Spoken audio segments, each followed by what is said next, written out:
Hey guys, welcome to the Average Waterfowlers podcast. Today we talk with Elliot Snider from Freelance Duck Hunting. If you haven't heard of these guys, go to YouTube, check out their YouTube channel, Freelance Duck Hunting, subscribe to their channel. They're awesome. These guys absolutely get it done on public land. They hunt super hard, very aggressive. They really get out there and out of the way. Caleb and I have been following their stuff, and we have one of our favorite conversations that we've had to date with Elliot, talking about their boat setup, talking about the backstory of freelance duck hunting. We talk about the ethics of hunting, a variety of different topics that I think you guys are really going to enjoy. And I think that Elliot is exactly who I thought he would be. Just a really good dude, easy to talk to, somebody that I would absolutely not have any problem hunting with, having him in my blind anytime. So check them out, enjoy the podcast, let us know what you think. Hope you guys are having a great Thanksgiving week, and if you guys are hunting in Mississippi like us, good luck on the opener. We're all fired up about it. Hey guys, thanks for joining the Average Waterfowlers podcast. Today we have Elliot Snider on the podcast from Freelance Duck Hunting. I'm sure almost everybody or all of our listeners probably know who you are. You have an awesome presence on YouTube, and I'm a huge fan of yours. I've really come to, I've really come to enjoy your work and what you're doing. I think it aligns a lot with what we're trying to do, which is just basically provide our passion and duck hunting knowledge to people in a non-pretentious way. And I think you do an incredible job of that. Thank you. And you can just see the passion in you, your dad, your buddy Dan, the other guys that join you from time to time, and it's just super cool to watch. So I've really come to I subscribe to your YouTube video or your channel and just have been following you guys for a while now. So I think you hit the nail right on the head with the presence thing, because I was talking, I don't know, with my wife or one of my kids. I've been telling people lately, when I meet a guy in a parking lot, like a hunting, I can tell you within 5 seconds whether to hunt with him or not. Right. I can look at him and tell. It's just how they carry themselves. And you guys have that kind of same presence where I was just saying, these are good guys. I've watched several of you guys' podcasts, and it's a way people go about their business and the way they carry themselves, Yeah. Well, I appreciate that. I'm excited to hear that you've watched. I mean, I know you've commented on some of our videos, and that was like one of the coolest things to me. So, having been following you, I was like, "What?" Yeah, that's cool. So how did you kind of get the inspiration to start doing this? Well, it goes way back to when I was just getting out of high school, or maybe towards the end of high school. My dad and I were hunting upland game and prairie chickens. We hunted prairie chickens a ton, and then turkey, and we would chase geese around a little bit. So we decided that we would start a contest between the two of us, and he made a spreadsheet, and we had this whole elaborate point system just between he and I. Different birds were worth different amounts, and so fast forward, this spreadsheet evolved over about 20-year period of time where I took it over and we started keeping really detailed stats and notes about everything that we were doing. Mm-hmm. So about 2 years ago, I just told my dad, I said, I'm not remembering enough from these hunts that I want to remember, so I'm just going to start a video log just for us. My dad is getting kind of up in age. He's 73 now. And I wanted after a hunt just to video myself talking and giving more memories. Because I can go back and look in my spreadsheet clear back to 2007 and look at my notes, but I can't remember very much from each hunt. Right.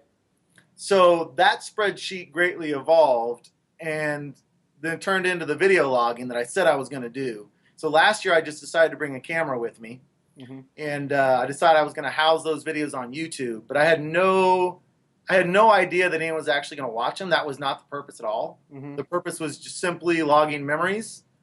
And so that's why there wasn't hardly any kill shots last year. I wasn't even trying to get kill shots. Right. I was just trying to record what happened and how I felt. And after about the third or fourth video, people started actually watching. And I was just blown away by that. So about mid-season, I decided, well, I'm going to actually try to make this friendly for other people. So that's when I made an intro, and I think that was about the 5th or 6th hunt. But I wasn't setting out to, it was just for me. Yeah. All it was for. And I said I had no idea anyone would even watch it. My brother and I were talking about you guys earlier, and in reference to your dad, my brother sends a text message to me. He's like, for an old dude, these guys get after it. Yeah. Yeah. He does. I doubt I'll be doing everything he does at 73 because, I mean, here in Kansas, there's public hunting, but if you're going to hunt by yourself, you're going to have to find holes and you're going to have to work really hard. Yeah. So that's why you see us put our little boats on top of the 18-foot boat, and we take them down a river, and then we drag them several hundred yards, and we really, really work hard. And the whole reasons that we do that is just to try to get by ourselves. Yeah. So not even really to shoot ducks. We could probably shoot more ducks in other places. We want to shoot ducks where you don't hear people laughing. Mm-hmm. You don't hear people screaming at ducks with their call. You don't watch people sky bust, and we want to do it in isolation. Hey, we are all too familiar with that process. I mean, for us, that typically meant, or still means to this day, hiking. You know, just like super far in and getting away. And I think, it's a better experience when you're not worrying about people like sky busting your swinging birds and hearing people laugh or call and just hunting on top of people. It's just not a fun experience. It's not what you think of when you think about hunting. No. When I think of duck hunting, I think of isolation. Yeah. I don't want to see anyone else. Yeah. That doesn't always happen, but that's the goal, is to shoot ducks without being able to see another person around. Yeah. So I know what you call your dad, but what is your dad's nickname? It's Fumble Mitts. Fumble Mitts. I love that. Here's the story behind that. And I told it on one of the videos, but when I was about 18, my friend and I were camping out at this lake, and my dad had a little pop-up camper. Mm-hmm. And so he was bringing it out and setting it up for us. And there's like a swinging door that attaches to the front. Well, he was inside the camper, and he swung the door down, and somehow he locked himself inside of the camper. And so just out of the blue, he's talking in the third person. He says, "Carl, you fumble mitts." I'd never heard that word before. I don't know where he got it from, but he actually nicknamed himself. That was like, that was 1996 or 7. I mean, that was a long time ago. Nice. And he is kind of prone to mishaps. Batteries, issues, or in that case, he just forgot to put the key collar on the safety button, right? Yeah. Or was it in gears? And I don't really show it on video that much, but I'm a little bit prone to the same types of mistakes. Luckily, I'm editing. Yeah. And so, go ahead. I was gonna say I really enjoy that about your videos. The fact that you show a lot of mistakes and really how duck hunting is, because in reality you can go out with the perfect plan, and like as soon as you go out, the boat doesn't run, or you forgot something. I mean, in one case you guys sunk your boat almost. Yeah. Or did sink it. I don't know. It's still in the shop. Is it? Really? What's the prognosis on that? I know you kind of talked about it on the accidents, how to prevent accidents video, or one of them, but yeah. Is it okay? I mean, are you guys going to be able to get it? The engine's the issue. Yeah, it's just a matter of these guys getting the job done. That motor it's basically just a really souped up lawnmower, is all those motors are. Yeah. When you go to tricking them out and souping them up, not many people know how to work on them. Yeah. So we found just a lawnmower company in the area, and they're breaking it apart and trying to work on it, but it's like you got to clear it with the insurance. Then you got to get parts from, I think it's Mud Buddy, and they're all duck hunters, so they're busy. The insurance is covering all but about 500 of it, but it's just the process is dragging on and on. Yeah. So that happened this season? Yeah, that happened this season. My videos that I post are typically only about 2 or 3 days after the hunt. Okay. Right, so it's like hunt, I get home, I can get them done in about 7 hours, and I'll typically Sunday night, Monday is Saturday's hunt. So it's just right on top of the hunt. Cool. That's awesome. And just real quick, in case nobody has, somebody in our listener audience hasn't heard of you guys, where can they find you? I don't want to forget. It's just Freelance Duck Hunting on YouTube. We also have a website, freelanceduckhunting.com, which right now we only have hats and shirts, but we're trying to put everything in place for later on. But Freelance Duck Hunting on YouTube, or just search it on Google. Cool. And yeah, you guys have videos of your actual hunt. You guys have some tips. You have product reviews and suggestions on products. Yeah. A pretty good kind of hub of information for duck hunters. And we even have some fishing videos, although, you know, I'm not much of a fisherman, but I like to fish. I'm just not like real knowledgeable about it. But we've got some fishing videos on there too. Cool. So how's your season going? It looks like from the videos you guys have some birds in your area. Yeah, right now we got a big influx with that storm. So we did really well during teal season. Okay. And then so Kansas is broken up into different zones. Like there's 4 different zones. So we can hunt basically from teal season to the end of January with like only 1 week of no hunting the whole time because we're in a zone system. It's like 150 some days. So we hunted the early zone opener, which is out west, and did well during that, but that's still teal. And then the zone and where I live in, opening day was when we sank the boat. And then the next weekend, with the warm, I went to that warm weather pattern. And so we went a couple weeks in a row where we didn't do very well at all. And we just got back off our hunt trip back out west, which we did pretty well. We did pretty well. Not great, but we're struggling a little bit when we went out west. We've got layout boats, but out there, I don't know if you guys have watched either of the last 2 videos. I have, yeah. I mean, you have to know how to hide. Yeah. There's no trees anywhere. It's just flat. All right. Even layout boats that aren't fully covered just aren't enough. I mean, we like to shoot birds at 15 to 25 yards. I'm using improved cylinder. So I just can't reach out and shoot 30, 35-yard birds.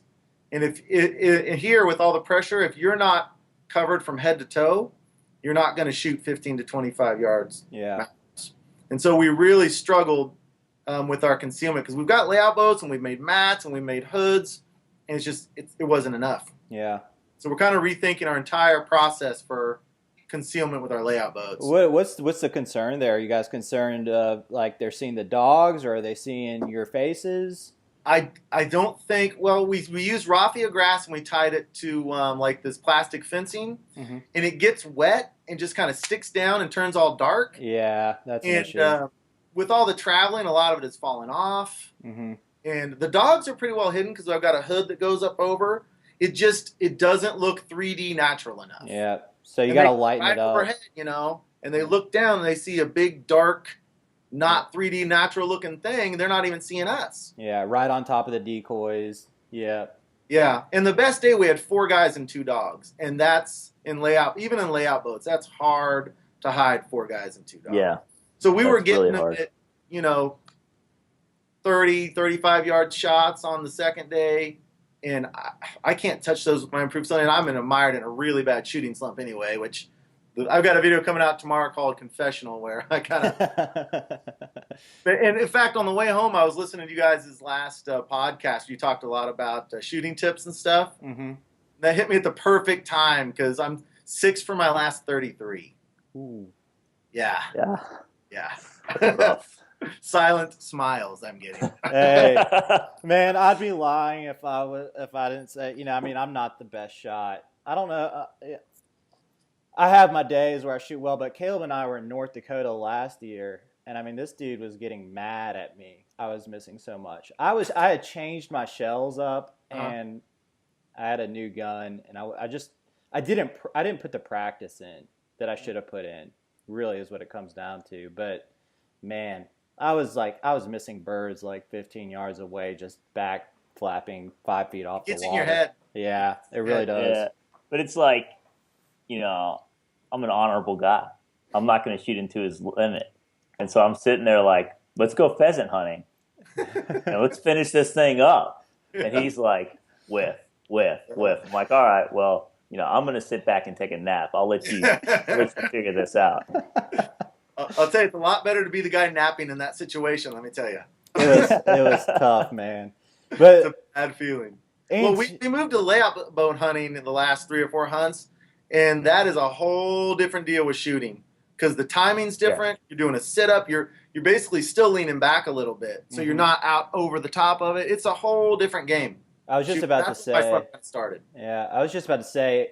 I've never shot out of a layout boat, but I've shot out of layout blinds. Yeah. And for sure, like, it's awkward because you're kind of doing this, and your head doesn't want to come down on the gun. Yeah. Shouldering the gun's much more difficult. Yeah. So that's what you guys were talking about, just practicing shouldering. Mm-hmm. And so I was like, that's a great idea. Just practicing shouldering your gun, because I know in a layout boat I have problems with that. That I bring it up and it's a different. Gets caught in your armpit on the jacket right there. Exactly. Yep. Yeah. So I'm going to actually this off season, I'm going to get my layout boat out, and we've got a little portable thrower, and I'm going to do a lot of practicing with it because something's not working. Yeah. Put your jacket on too when you try that. Yeah. Yeah. But we're not getting the kind of shots I really want. Right. I mean, we're getting swing shots and shots at 25 to 30. I want 15 to 25 hovering is what I want. Yeah. Yeah. Everybody wants that. Yeah. That's but I mean, that's like the ideal situation. Everybody like me, that's what I dream of, those perfect shots. But I feel like they're in reality more rare than we tend to remember them being, right? Yeah. It's like more, I mean, especially towards the end of the season, we're taking quite a bit of swinging shots. The birds just don't want to finish. If they see anything that looks like a blind or, anything kind of weird, they're just not going to finish like you want them to. Mm-hmm. And so you're scrapping together limits but with swing shots and passing shots over your head and stuff like that. It's so much harder to hit those birds. It is. And then you end up, running around the marsh, chasing birds everywhere, and it's not what we want. But yeah, I think with the absolute proper concealment, you can get a lot more of those in. So that's kind of what we're working towards. That's our next goal. Cool.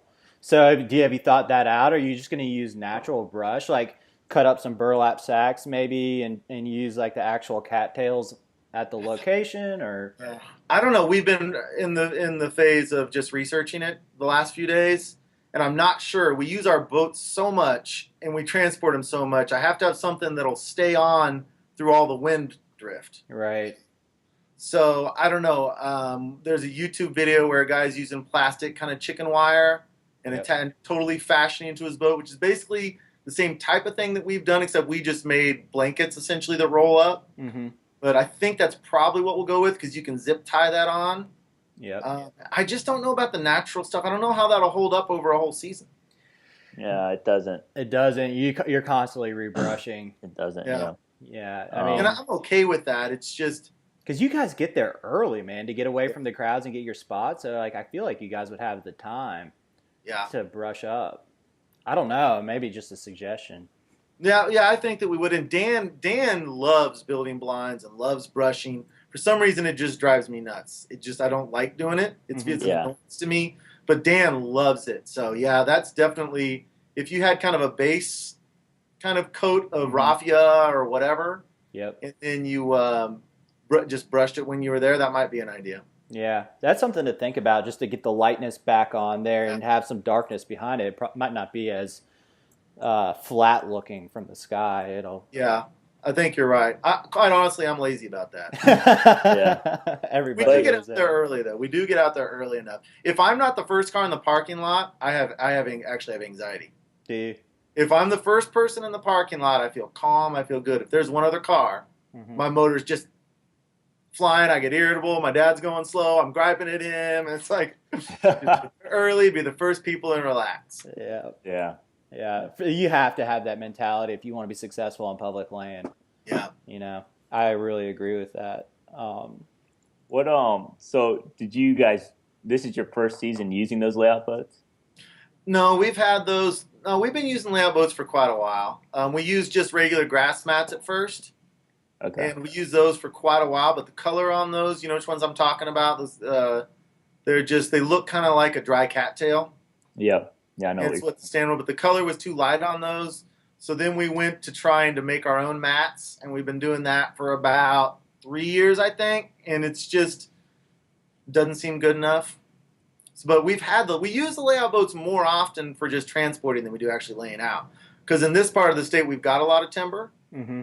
So we use them just to house the dogs, to carry stuff in, and so we use them a lot more for that than we only lay out probably 4 or 5 times a year, actually, just because this part of the state you don't need to.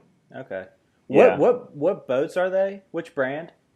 Well, we've got 2 Carsons. We've got the Pintail and the Puddler, and then I've got a little green one I found off Craigslist. I drove up to Illinois to get, and that thing's been like Swiss cheese ever since I got it. I've been fiberglassing that over and over and over again, but the other 2 are Carlstons. But I think we're going to actually maybe move to aqua pods because they're so much lighter. Okay. You guys familiar with those boats? No. I've done some research, so They're really, really light. yeah. But they've got you can buy 12 footers, and the price isn't bad, and they're really, really light boats. They're kind of a polyurethane or a plastic or something. Okay. So I think we're going to move to those, hopefully, because these Carsons, especially my dad being 73, that 12-footer gets really heavy, especially on the way back with all the water weight. And, just from the mats get all wet. Going out, everything's always heavier. Yeah. For sure. For sure. We've never used layout boats. We used canoes for a long time, but we always had timber to kind of go to. Yeah. So, but Caleb is looking into kind of a canoe situation or a layout boat situation with a little mud motor because he actually lives in Louisiana. So I live in Chattanooga. He lives in Louisiana, and we typically hunt in Mississippi. So we kind of drive to meet each other. How far do you have to drive? It's 6.5 for me, and it's 6 for you, Caleb? It's like 5.5. Wow, that's a long ways. Yeah, every weekend. Well, and the worst part about it is I have a lot of land down here, public land I can hunt. But it's kind of a different ball game in the sense that it's a lot of marsh. Mm-hmm. And my boat is so there's a few issues. One, a lot of the marsh is privately owned. And you've got to get in the right hole, and it's got to be a freshwater hole. It can't have a lot of salt water in it, and so a lot of those are privately owned. And why is that? Why can't you have salt water? The whole word salt water is so foreign to me. It's like yeah, I'm not 100% sure, but from what I know is that like your teal and your gadwall are going to land in the freshwater ponds. Okay, and so like. It might be, I imagine, has something to do with what's growing in the freshwater versus the saltwater and what kind of plants are in there. Well, those guys, I love like algae and stuff like that. That's probably it. And it's got to be, a lot of the ponds here is like year-round freshwater. So it sustains a lot of that algae and growth throughout the entire year versus some of the other places. Like a timber in, say, like North Louisiana or Mississippi, that's dry during the summer for the most part. Mm-hmm. The other issue is my boat is like a 17-foot, or it's an 18-foot center console. It's a duck hunting boat, but it has like a 75 horsepower engine on it, so it just drafts way too much water. And to get into some of these places, you've got to have a mud motor. So I'm thinking something like, also for other practical reasons, meaning like not trailering a boat around through the city, because I can keep the boat elsewhere when it's not like fishing season, and I can have like a flat back canoe that I can just throw on top of the truck and just head straight out and go. That's kind of what I'm looking at. Yeah. But all that's expensive. So how much do you guys hunt your lease versus public land? It just depends on the day, really. Yeah. We want to be where your lease is 6 hours away as well. All that's in the same area. Yep. So I mean, in my opinion, I just want to be where the ducks are going to be. And if our lease freezes up, we're going to go to deeper water. Yeah. Things like that. A lot of times we will save like my boat, and we'll just store it up there. And as soon as our lease freezes, like we're hitting the Mississippi River, and we're gonna go hunt some back channels there, or we'll hunt just some other Oxbow lakes or oxbow lakes, yeah. some like cypress sloughs and different little bottoms like that.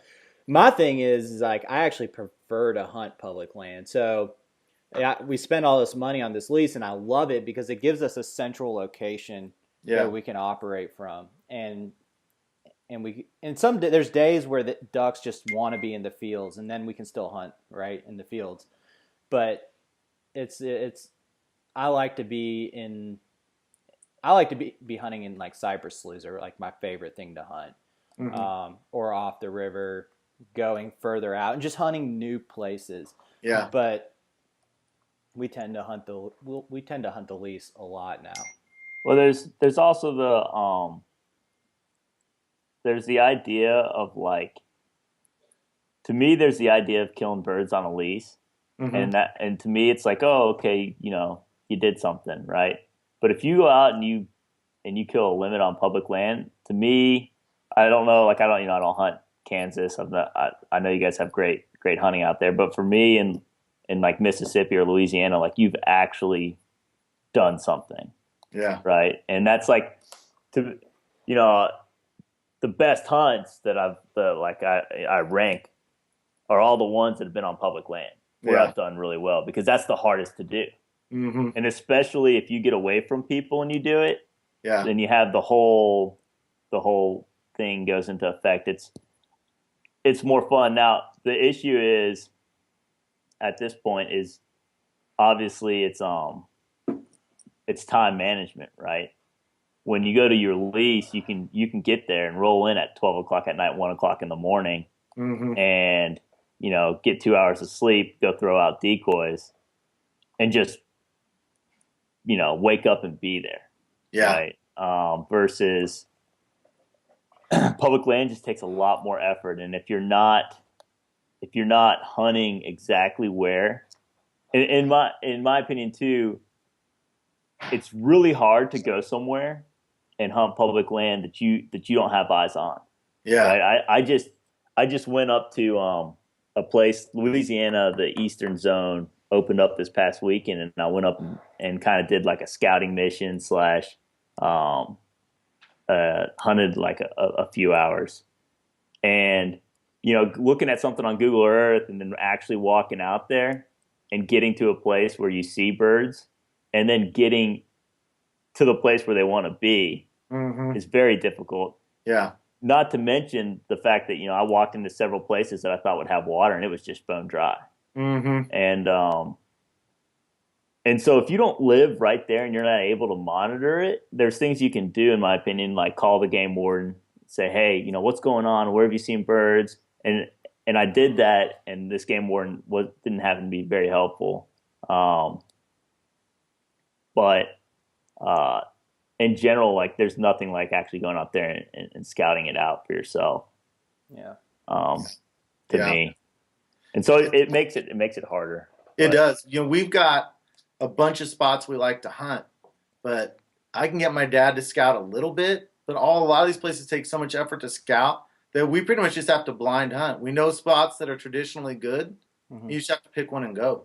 And I hate, but that, I'm working Monday to Friday. I got Saturday, and I take off a few days, but that's the aspect of it I can't stand. It's just, all right, where am I going to go? I have no idea what's got birds. This has been good in the past. This is kind of my honey hole. Let's go to one of those.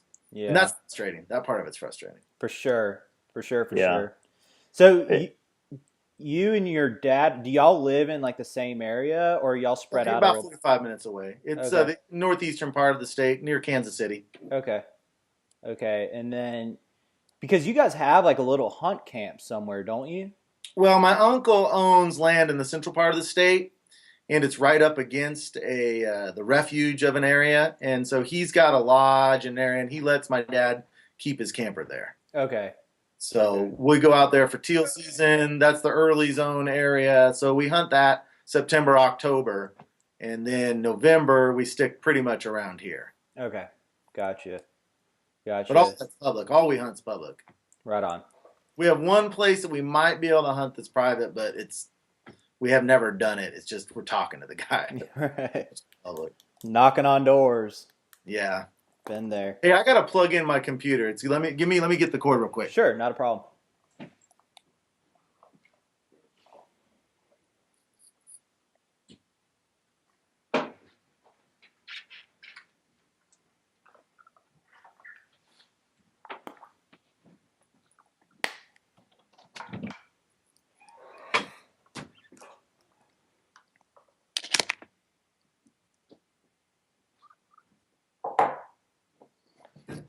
Sorry about that. I forgot to prep that. No, it's all good, man.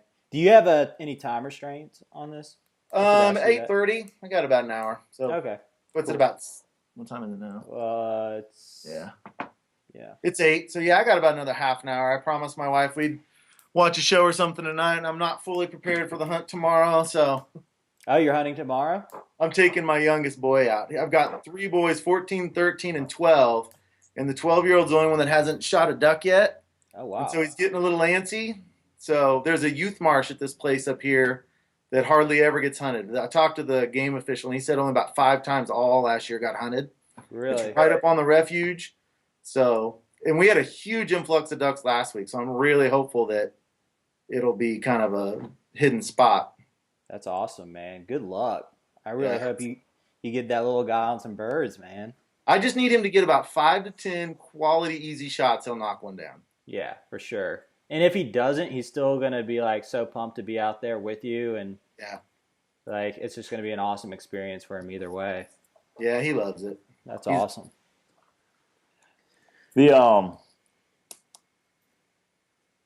so can I ask you a couple questions about your boat setup? Sure. When you guys, so I've noticed that you guys will take the big boat in and then use your layout boats. Mm-hmm. What do you guys usually drag the layout boats, or do you guys have like hook them on to the? We usually drag them. Usually drag them. Yeah, there's up here. You've got river channels that run into reservoirs, and these are all man-made lakes. So you get little pockets and holes outside the river channels that get flooded when the water comes up, but a lot of them are 50 to 200 yards off the river channel.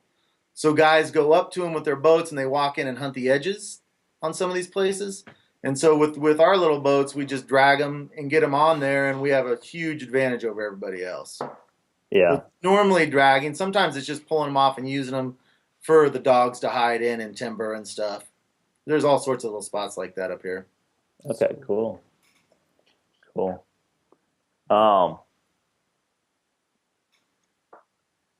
Yeah, Is that it? Well, I was wondering, basically if he put them on the actual boat, because what you'll see down here in the marsh is guys will have their they call them like a pirogue. It's like a canoe. Mm-hmm. It's like instead of like kind of being rounded at the bottom like that, it's like straight down and then like very flat bottom, so it doesn't draft as much water. Like it doesn't draft as much water, but it's a lot more unstable. And what they'll do is they have like a rack on their boat, Mm-hmm. and then they'll throw them on that rack, and they'll drive their boat up to a certain point with like a mud motor or whatever it is, take them off, and then paddle in the rest of the way, which is basically kind of what he's doing. Yeah, we've done some of that before in certain situations. We've got 2x4s mounted on that well-built boat, and so we can sit two boats side by side and then a third one on top. So we can actually get 3 of them on there, and they fit pretty well, but it gets loaded down. But that's why it's a big boat, 18 foot. So it's a big boat with real tall sides on it. So we bought this, or I say we, I didn't spend any money on it. My dad bought this for specifically this purpose because we just don't think the boat blinds can do the job to get ducks close. We started out trying to use those big box blinds, and I think some people may disagree with this, but without trees to hide under, I don't think you're going to get ducks inside 30, 25 yards very often in that. Yeah. I think those guys shoot most of their ducks between 30 and 40. Yeah. And we just don't want to do that. I should boat blind and came up with this little layout boat idea. Got a bigger boat and stacking them and all that. Yeah, I've been of that opinion, as well. Mm-hmm. That I kind of built this blind on my boat last year, and basically the only reason I did that was for the specific circumstances where I'm cruising down the river or I'm cruising down a back channel and I jump like 50 mallards. Yeah. And a lot of times what I'll do, and I've had a lot of success doing this, is pulling the boat off, throwing like 12 decoys out exactly where they were sitting, and waiting like 15 minutes. They always come back, right? No, I don't like go out and do that on purpose, right? That's not usually the goal of how I hunt. But when that does happen, I do pull a boat over, and what I've found is that I needed some sort of blind just because it's got to happen like that. You've got to get the boat over. You've got to hide stuff, and so I built this. But having tried to hide it and actually make it to where it's a functioning blind is nearly impossible. Yeah. And like I said, there's always something that goes wrong whenever you're trying to work with boats or get out there. You're running in the dark, and like on the Mississippi River, it's a big river. And you run in the dark on the Mississippi, you're bound to be semi-lost. Yeah. In the sense like where you're like, all right, my lights don't touch any of the banks, right? And so you're just looking for channel markers, and you got to go slow. You're like, okay, there's a red channel. I got to be over here. There's a green one. Okay, I'm like in the general area, and then you're always kind of. It's a whole different deal, isn't it? It's a little unnerving. It's scary. Yeah. It's legitimately scary. Especially you're talking 30-degree, 20-degree temperatures. I don't know how cold it gets down there, but the colder you get, it's just a little bit. Yeah, and it whitecaps. The Mississippi whitecaps, and there's these huge barges with massive wakes, and it's terrifying. But I love it because it just adds an extra level of like uncertainty to it. I don't know about you guys. The harsher the conditions, the more it's more of an adventure. So it just sparks that like side of you. Because I mean, anymore people don't really have adventure. Really, Right. You get in a situation where you might die. That's kind of fun. Yeah, it really is. Yeah. It's exciting though. It's exciting. The harsher the conditions, the more exciting it is. Yeah, I took a buddy out on the Mississippi River duck hunting, and we were in Afghanistan together. And he goes, it was starting to get pretty froggy on one of the rides back. It was just real choppy. And he was like, man, I feel like I am in more danger right now than I ever felt in Afghanistan. And I was like, yeah, but that's just because you can see it, Yeah. That sounds big water is scary to me. Big water. Yeah. It's intimidating. It's a different beast for sure. And even last summer when the river was at like flood stage, I wouldn't take the boat out. Yeah. And I wouldn't take it out in the main channel. I kept it real close and real slow to the bank just because it was, there's like whirlpool at that stage of the river. There's like whirlpools in there that could swallow an 18-foot boat. Really? When you're going by, like, it's real weird because, the river's just kind of going, and then all of a sudden it'll just be like, and like just like some water's just getting sucked down somewhere.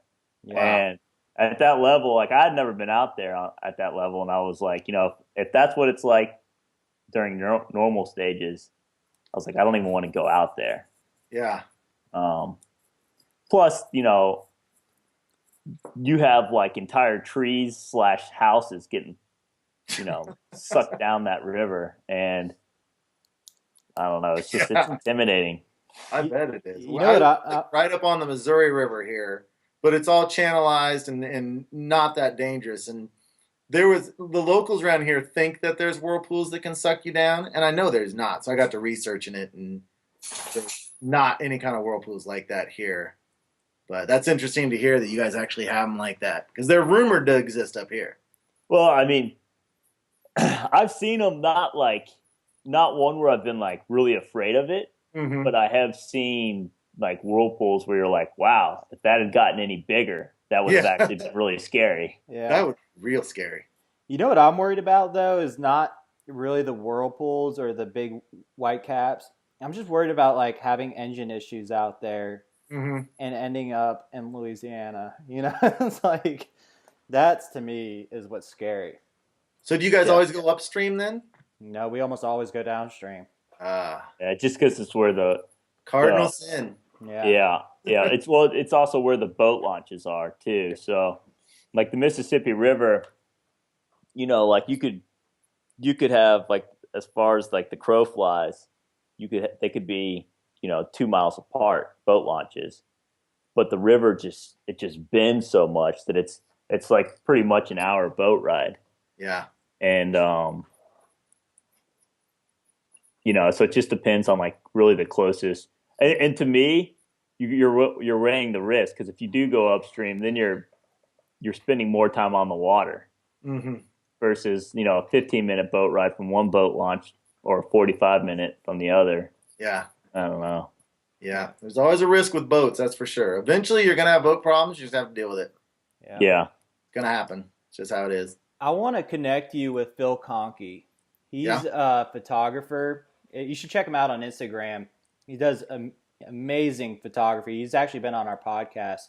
I watched a little bit of that one. Yeah, he's an awesome dude. But the way he brushed his blind on his boat might be a way to think about brushing y'all's layout boats, because I know he trailers that thing all over the place, and he hunts out of it and doesn't. I mean, he's been limiting it out for the past 3 weeks. Yeah. And he's getting birds close, but it's very similar landscapes with lots of cattails, different light colored vegetation. I'm not sure what all it's called, but very similar to what you're hunting. Send him that Flickr address. Yeah, when we're done. And then do that because we're in the phase of all out planning right now to make some big changes. Yeah. So doing all our research, and I don't know if it'll happen this year or not, but we really are going to get it done. If not this year, by the beginning of next, for sure. Yeah. And he's a super cool dude, so he'd love to talk to you about that. That'd be great. Yeah. he's a great guy. Well, I want to respect your time. I know we only have like 18 minutes here. Is there anything that you want to touch on real quick before we get moving towards the end of this thing?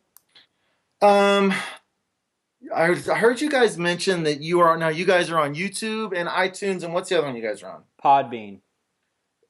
Can you tell me a little bit about Podbean? I know that I had talked about with my dad and Dan doing some type of podcast thing, and I'm kind of moving more towards YouTube live streaming right now. Yep. But I'm curious as to what that Podbean is and what kind of success you've had with it and that kind of stuff. So we get way more impressions on iTunes and Podbean.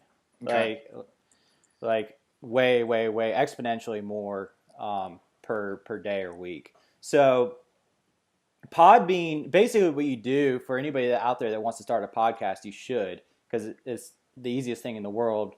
But you just upload the audio content to SoundCloud, and then there's an RSS feed to iTunes and Podbean, and you just set up that RSS feed. You just copy and paste it from SoundCloud into your iTunes Connect profile and your Podbean profile, and that will just automatically pull any new content that you upload. So it'll pull the title, it'll pull the audio track, and it will pull the image that you upload into SoundCloud. Okay. And then people can download that. And I think for long form, what we're trying to do, I really want to grow YouTube, and I know you've talked about growing your YouTube channel on Patreon. And I've been following like a bunch of guys on YouTube, and it's been an absolute struggle for me. But we are seeing a lot of success with the audio only content. And I think a lot of guys are listening to this in the truck, or at the gym. Basically, from the feedback that I get, that's how the content's being consumed. So it's really easy, man. If you ever need help doing it, just shoot me shoot me a text or something, and we can do it together over Skype. How does the financial side of Podbean work? Podbean's free and iTunes is free. The only thing you have to pay for is SoundCloud. Okay. So like the first X amount of minutes of content's free on SoundCloud, and then I think it's like $11 a month or something for. Is that monetized for you guys, where you get paid somehow off views or listens, or is it totally free content? Yeah, totally free. You can monetize it. I personally don't plan on monetizing the average waterfowlers. Mm-hmm. So it's just because I don't want to confuse business with something that I love. And I've ended up in that area before, and it's just not like I don't want to feel the pressure of it. Like if I just want to end, the average waterfowlers in 2 months, I just want to be able to like end it and never look back. You know what I mean? Yeah. Yeah, I totally get that. There's been moments where, because I never expected to do any of this. Right. And that's got to the point where everything I do is judged by everyone that's watching every video. Right. So like I'm shooting poor, now I got to broadcast it to everyone. Or I'm not doing something right. It's like every single thing that I do duck hunting now is, I mean, I don't get a lot of negative comments, but it's still the same thing. I mean, people judging every single little aspect of what I'm doing. And for me, duck hunting is a really personal thing. I mean, it goes down to the core of who I am. And so that's been tough for me. Right. And that part of just like, this is growing a lot faster than I ever thought. And it's a little bit overwhelming. And I'm, so there's definitely that aspect of it that's caught me off guard. Yeah. You're almost at like celebrity status. Well, it's certainly at the small stage, but I just wonder, is too much. Yeah. Well, and that's like something Caleb and I have talked about, because we've kind of been, we kind of threw out or spitballed the idea of filming our hunts. Mm-hmm. And, I love the fact that you do it, because your hunting season starts way before mine, and I can get fired up watching you guys on your hunts. But for me, it's like the hunts themselves are a little bit more personal, and I just don't want to be working a camera. I can't film. Like I can take some pictures here and there, but I don't know, man. And that's like another rabbit hole of spending money. Like I'm getting into photography and buying DSLRs, and now I'm looking at mirrorless cameras like the Sony A7R II or something like that. It's like $2,000 just for the body. Yeah. And then, you got lenses. Each lens is $1,000 at least. And so it's like, nah, I think I'll just hang out with Skype, which is free, and we can just record this. I'll tell you though, it's a lot easier than you think. I've got about a $550 camera that I researched forever that's got about a $900 video quality. I hang it on my neck and just pick it up whatever I want to video. It's super easy. I wear a vest so it can just stick down in the vest, pop it up, pop it down. It's really pretty easy. And then we got this year we're kind of trading it around a little bit because I do want to shoot. Yeah. So really, you just hit record a bunch and then you can find a way to piece some decent stuff together. What are you using to edit? iMovie. Yep, that's what I use for it. I mean, I'm not trying. I'm no like great cinematographer, so I'm not trying to do anything fancy.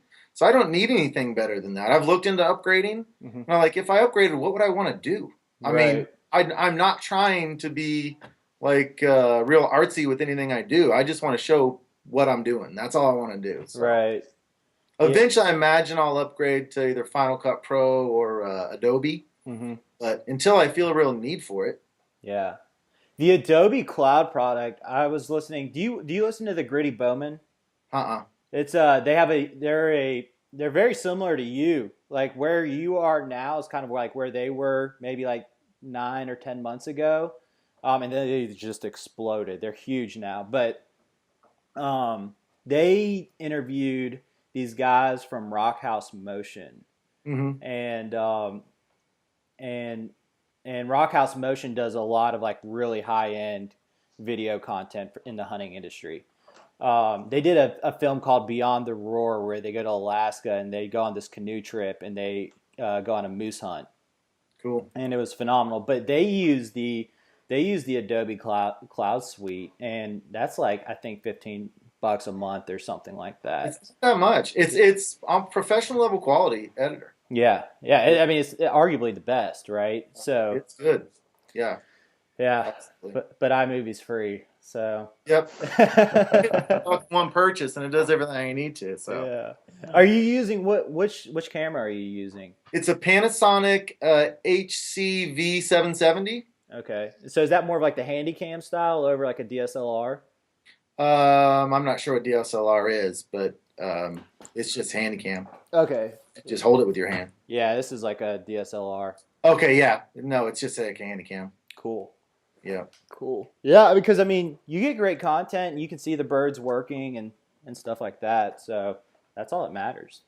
Yeah, I will eventually upgrade to something that, because what you really have to have is a camera that goes right up to your eye. If you want to get those really high quality kill shots, you have to have a $1,500 to $2,000 camera so you can put it right up to your eye and see it. Because anytime you're dealing with a lens that flips out, even with an LCD screen and everything, the zoom in is just really, really difficult. Yeah.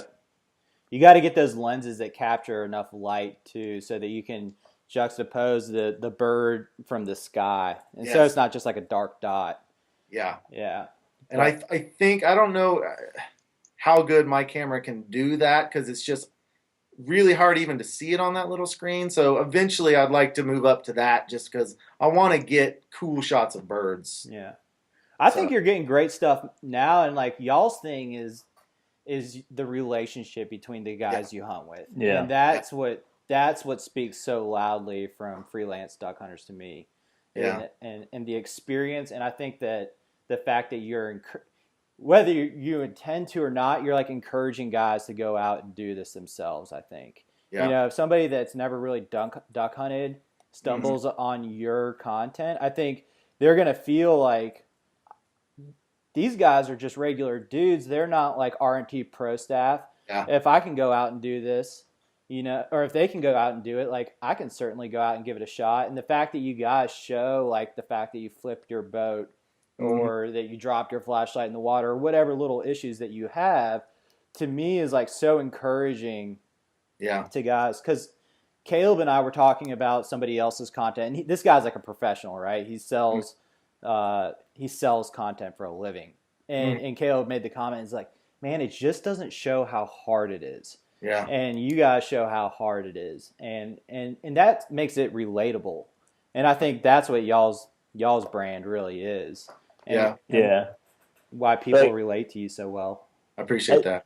I think like the stumble in the air is just such a big part of it. And there's also the fact too, and the one thing that no one will ever show is like those days where you go out there and like you can't make it happen no matter what. No matter what you do, you're like, oh, I got to move spots. All right, we go over here. And like, and the fact that can drag on for a few days. Yeah, a few weeks. Where you're like, man, I don't know. I have forgotten what it feels like to hold a duck in my hand. Yeah. You know?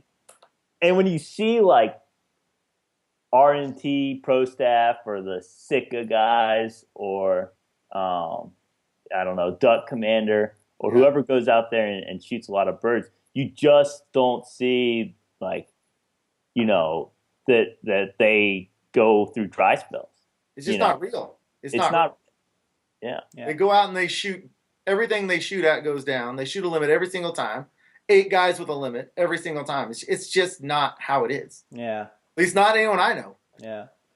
I've never met anybody like that either. I mean, I wouldn't want to, because, you know, when you go through those dry spells, when you get that first flock that comes in just right, you know how good that feels? Oh, yeah. It's like it struggled so hard. When you have a good hunt, that feeling is just, if you shoot a limit every time, that feeling doesn't exist. Yeah.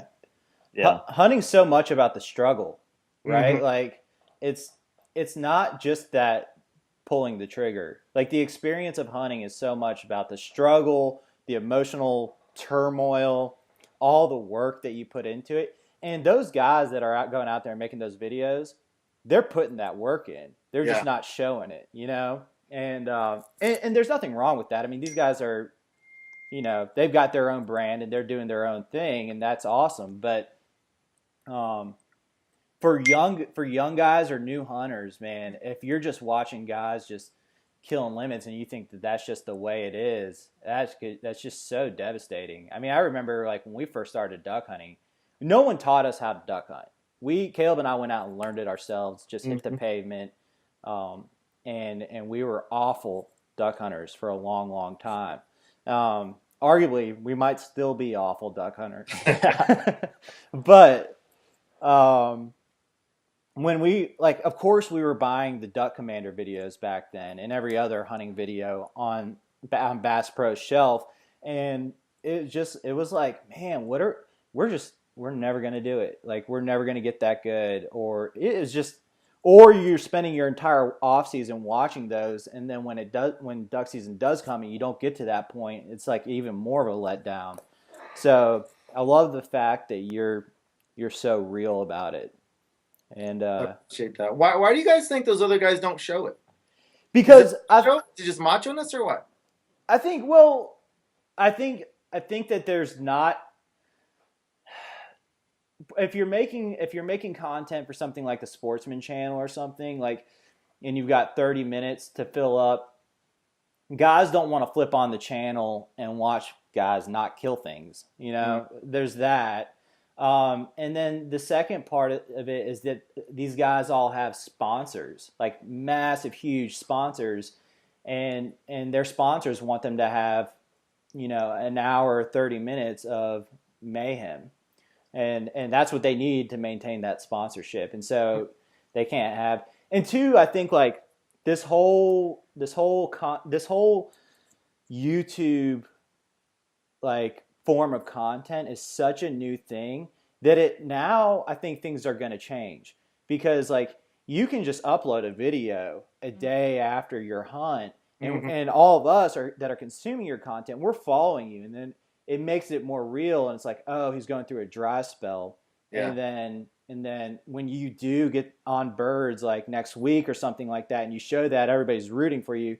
But because we're following you over that long term, it's more of like a relationship, and like it seems more of like a back and forth, whereas before it was just selling DVDs. You had an entire year, and it was just people were just consuming content in a completely different way. I think that makes sense. I think it makes sense.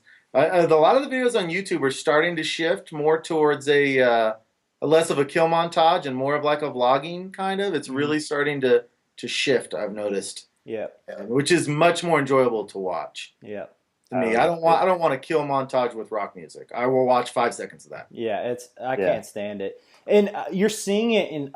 I feel like duck hunting is kind of just a little bit different. It's more similar to whitetail, but you're seeing a complete shift in Western, like, mountain hunting, where guys will put up an entire long form video, like 15, 20 minutes long, with all the sponsors and everything, where they didn't get anything. But they're showing the experience. They're showing the suffering, climbing mountains, all that sort of thing. And it's just realizing that you can create content, and it doesn't have to be kill shots. But because everybody watches hunting shows or hunting content typically hunts, right? But so everybody knows that it's kind of a lie. And then now that people are being realistic and showing like the suffering, the flipping the boat, it's like, it makes it more relatable to everybody. You know what I mean? Yeah, it's a good point. I mean, for instance, this past weekend I walked out to a dry hole on a duck hunt. And it was just like, well, yeah, it was. I mean, it was like it was a bunch of mud. I was like, okay, great. And like I when you go out, it was a new spot. I had done some scouting the day before. Didn't see anything I was particularly interested in. And then I was like, I'm at least going to go walk out here, throw a few decoys out, and then I'll pick up and I'll just keep walking further in to scout. And I ran up onto somebody, and I was like, well, I'm not going to be a jerk. Yeah. So I'm going to go hunt this mud puddle. And I had a shot, like one shot at some woodies that I heard them coming, and I looked left, and they flew right over my right shoulder. That's how it always is. Yeah. And so it was like, but no, I mean, I think it's interesting because, I've been at this a long time. I've hunted a lot of public land. I've scouted a lot of public land, and even for me, like I can walk into a mud hole, and that's just how it goes. And no matter, if I ask the game warden, I'm like, hey, are the boards in? Yeah, they're in. What's the water level like? Well, from the road it looks okay. And then, you get out there and it's just a different, that mistake is made a lot.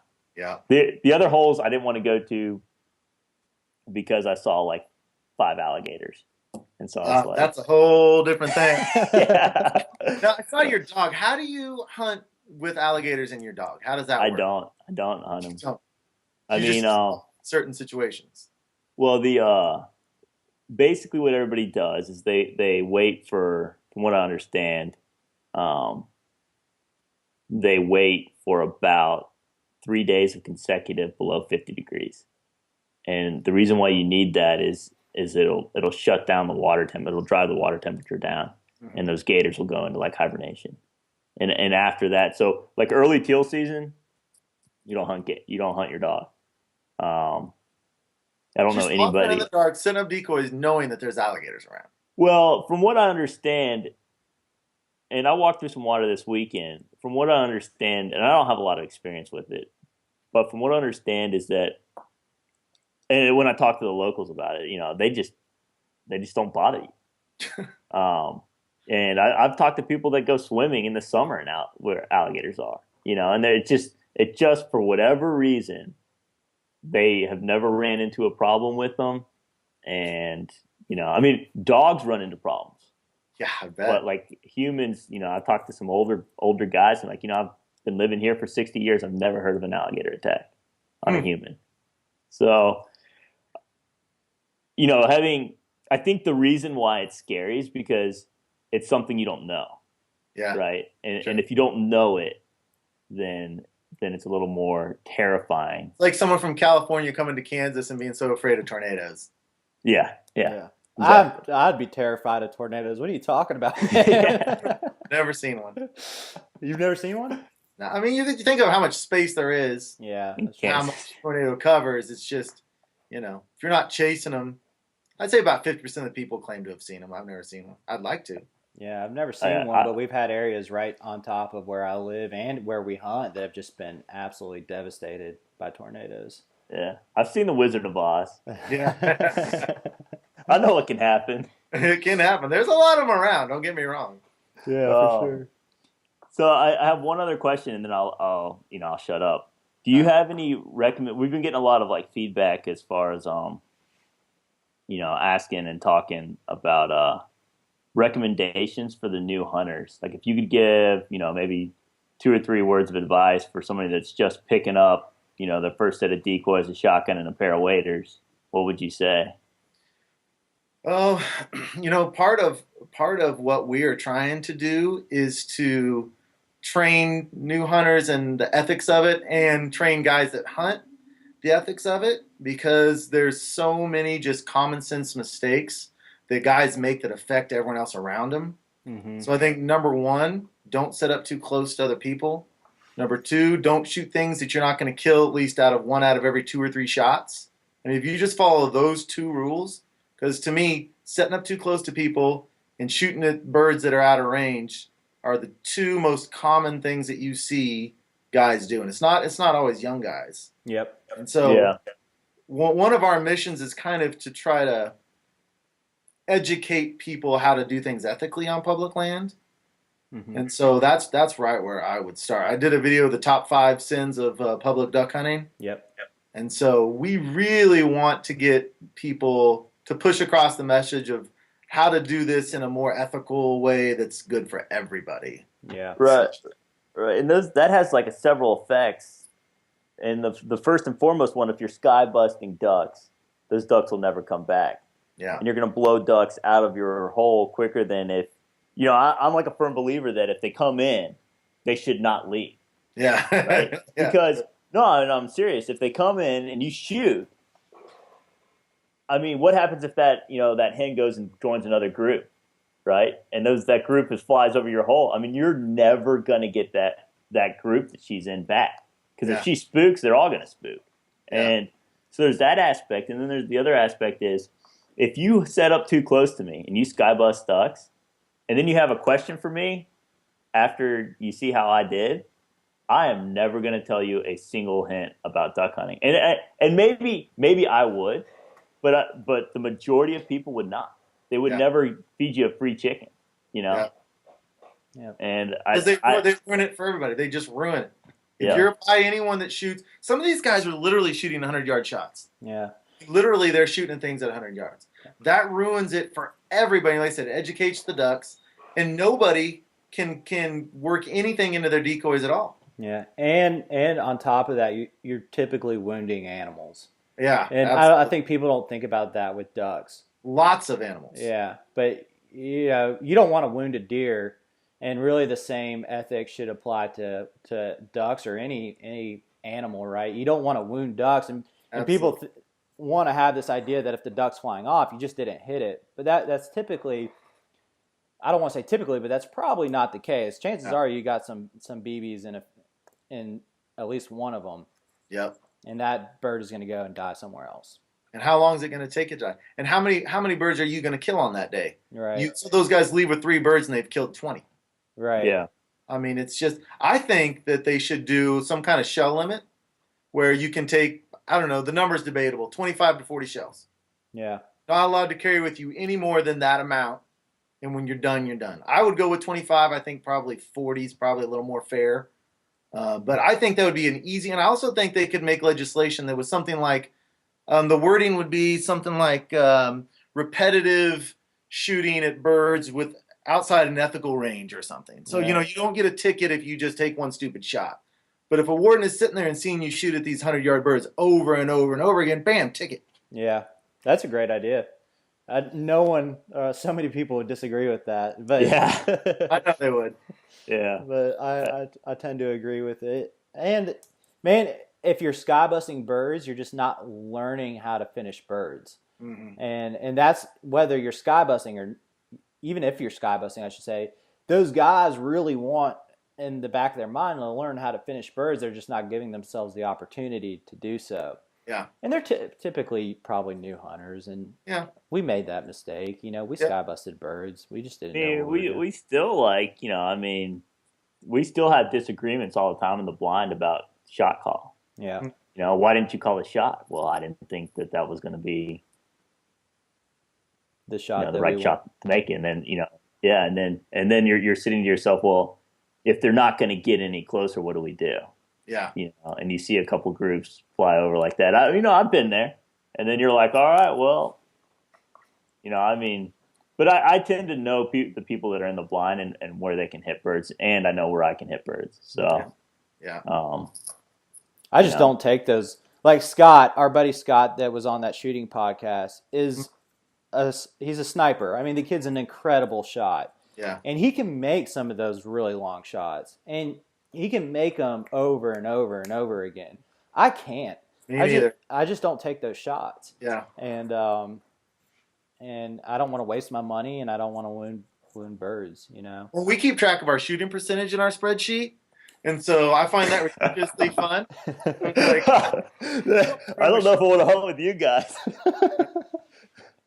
Okay, I told my dad if I don't pull the trigger, I feel like my shooting percentage is going up. That's great, man. Yeah. That's great. What are you by profession? You have a lot of spreadsheets going on. I'm an elementary school teacher. Okay, awesome. 18 years. But I just love spreadsheets. I love statistics. We're actually working with a developer to put together a website that will house people's stats.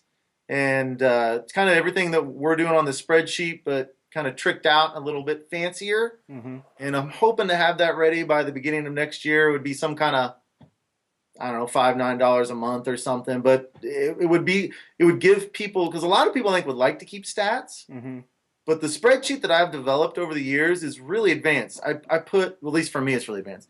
So after my hunt, I log exactly how many shots I shot, what birds I shot, all that stuff. And that data then goes to different spreadsheets and keeps track of how many birds per hunt for the year, how many birds per hunt for the location I'm hunting, all sorts of stuff. So I think if you could present people with that, where all they have to do is just enter it, that people would like that. Do you pull in People still not- weather? Do you pull in weather and things like that? I Wind? don't, but this website will. So Okay. let's say after 5 years, you could go through and say, how have I done on sunny days with no wind? Right. How have I done on sunny days with wind? Right. How have I done on sunny days in low temperature? I mean, it's going to be all sorts of sortable.